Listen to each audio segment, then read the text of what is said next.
ఇక బులెటిన్ లో మరో బ్రేకింగ్ న్యూస్ చూస్తున్నాం. బీజేపీ సీనియర్ నేత ఎల్కే అద్వానీ అస్వస్థతకు గురయ్యారు. దీంతో ఆయనను కుటుంబ సభ్యులు ఢిల్లీలోని ఎయిమ్స్ లో చేర్చారు. వయో సంబంధిత అనారోగ్య సమస్యలతోనే ఆయనను ఆసుపత్రిలో చేర్చినట్లు సన్నిహిత వర్గాలు తెలిపాయి. ఇక 3 నెలల కిందటే కేంద్ర ప్రభుత్వం ఆయనకు దేశ అత్యున్నత పురస్కారం భారతరత్నను ప్రదానం చేసింది. రాష్ట్రపతి ద్రౌపది ముర్ము స్వయంగా ఆయన నివాసానికి వెళ్లి పురస్కారాన్ని అందజేశారు. మూడోసారి ప్రధాని అయిన తర్వాత మోడీ కూడా ఎల్కే అద్వానీని కలిశారు.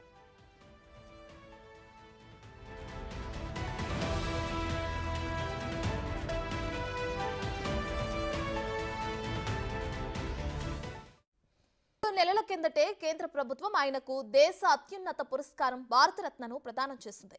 రాష్ట్రపతి ద్రౌపది ముర్ము స్వయంగా ఆయన నివాసానికి వెళ్లి పురస్కారాన్ని అందజేశారు. మూడోసారి ప్రధాని అయిన తర్వాత మోడీ కూడా ఎల్కే అద్వానీని కలిశారు.